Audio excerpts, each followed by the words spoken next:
Hello and welcome to a very special edition of Talking Honey, where we are celebrating the life and legacy of Princess Diana on the year she would have turned 60. I'm Shelley Horton and with me is Editor-at-Large of the Australian Women's Weekly, Juliet Reardon, Mark Burrows from 9 News and former magazine Editor-in-Chief Deborah Thomas. Welcome. Good to be with you. Hello. Australia's love affair with Diana is unlike any other within the Commonwealth. The Princess of Wales embarked in her first tour of Australia with her new husband in 1983, the first of just 3 visits together. But her relationship with Australia would endure long after Diana's marriage to Prince Charles had come to an end. Juliet, now Diana came to Australia before she married Prince Charles. What brought her here? Yeah, well, this was February 1981. She came for a 3-week holiday to stay with her mum. It was in Yass in New South Wales. It was her stepfather, Peter Shan Kidd's property. And it was just a week after Prince Charles had proposed to her. And she had said yes, but it hadn't been announced to the world. So she had this really big secret that she was keeping, and she was hiding away in Australia and pretty much came in under the radar. Pretty impressive. Now, it was her tour in 1983 of Australia and New Zealand where Diana's star power was on show. And that visit saw a major royal first with Prince William, the baby, joining his parents. Now, Deb, Diana was very much responsible for that break in royal protocol. What do you think of it?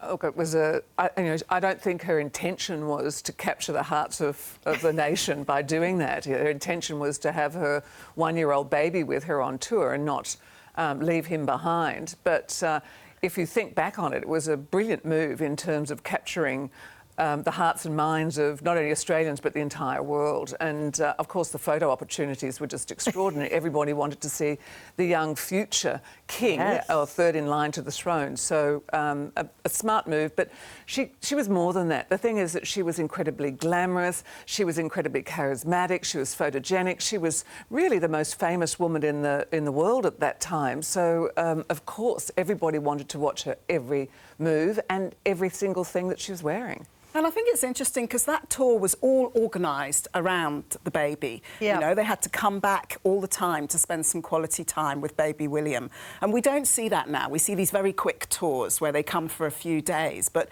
then it was all organised so as they could circle back to William, yep, circle back to William. And Mark, you actually got to meet the Prince and Princess. What was she like when you met her? That was in 1983. I was in the newsroom down in Melbourne, and at the last second, the newsreader said, "Do you want to come and meet Diana?" It was a joke. He'd got the invitation, a +1, and I was the +1. We went along to Victoria's Government House, and we were standing there. It was a cocktail party with just Charles, Diana, and a couple of hundred people probably. And Charles came over and we shook hands and we said, "How are you?" And he said, he was holding a gin and tonic, and he said, "Oh, if I have one more of these, my liver might go," or something like that. And he said, "Would you like to meet my wife?" And he motioned, she was a few steps behind, and motioned Diana to come up and meet us. And I think at that stage she was still very much that shy Di stage. There seemed to be a person there, but there was a lot of hair. I remember that. And she was peering out, and she sort of put her head down and went, "Hello," and there was a little bit of chit-chat for 30, 40 seconds, and then she moved on. What was incredible, you were saying how she was the focus of so much attention. She was so famous. But that was just the start. Yes. That was just the start. You couldn't imagine it could get any bigger, but it got, I think, 100 times bigger over the years. Absolutely. Well, the public just couldn't get enough of her and they wanted to know everything about baby William. So let's have a listen to her speaking about the little prince during a visit to the School of the Air radio in the Outback. And what about Prince William? Does he have any favourite toys? Jamie, he loves his koala bear he's got. But he hasn't got anything particular. He just likes something with a bit of noise. You've got a plastic whale that throws things out the top, little balls. It's so cute. Now, Diana and Charles were a great team during this mammoth tour, despite how it was portrayed in The Crown, Juliet. Yeah, I was very disappointed by that portrayal in The Crown. You know, everyone I spoke to who was on that tour says that Diana and Charles just looked like love's young dream. They were having a great time together, and that wasn't what we saw in The Crown.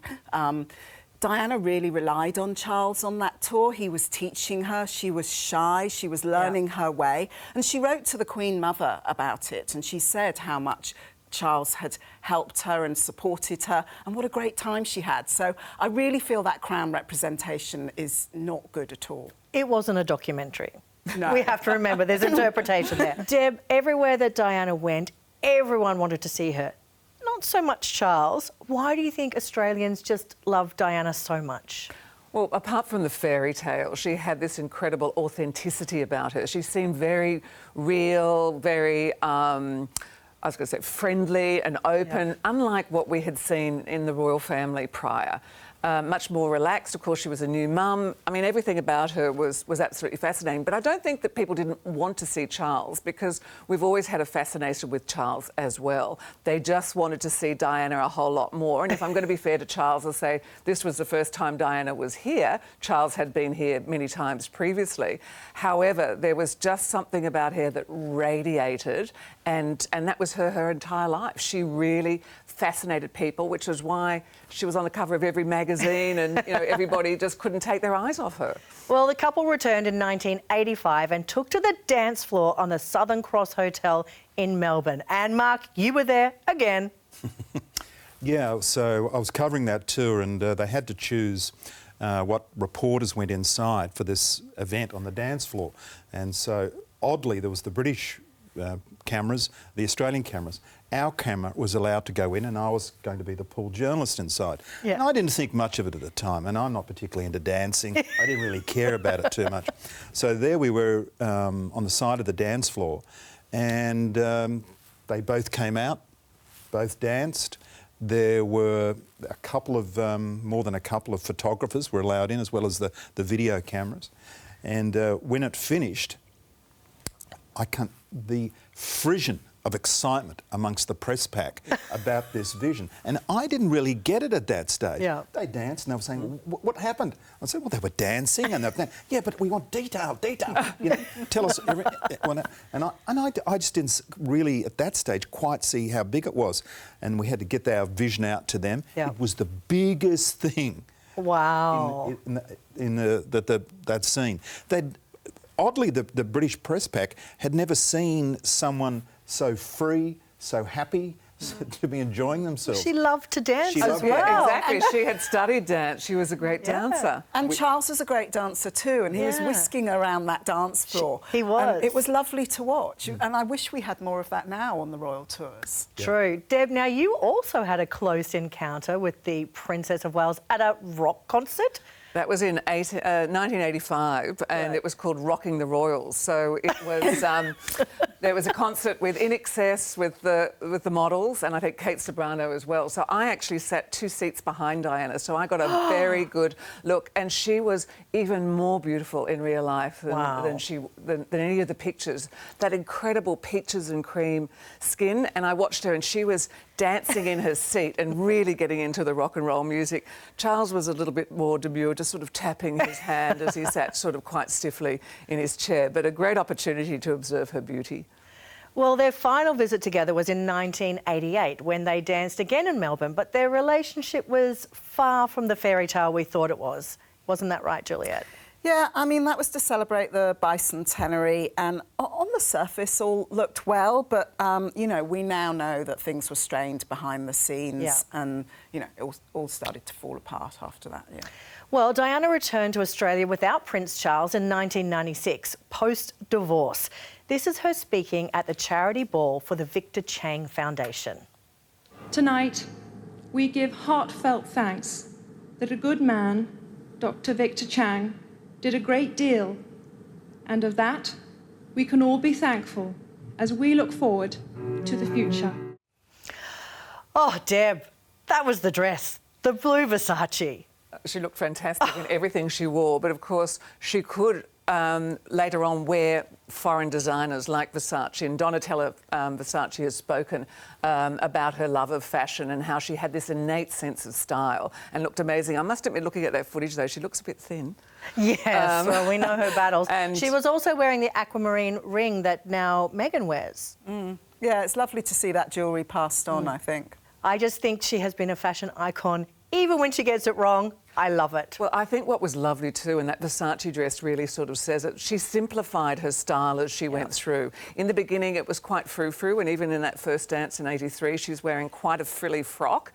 And we see her simplify her style as she gets more confident. And certainly the European designers added to that look, and she became more elegant, I think, than perhaps she was in the early days. Absolutely. Well, thank you so much to our experts, Mark, Juliet and Deb. If you want more royal news, please visit 9honey.com.au.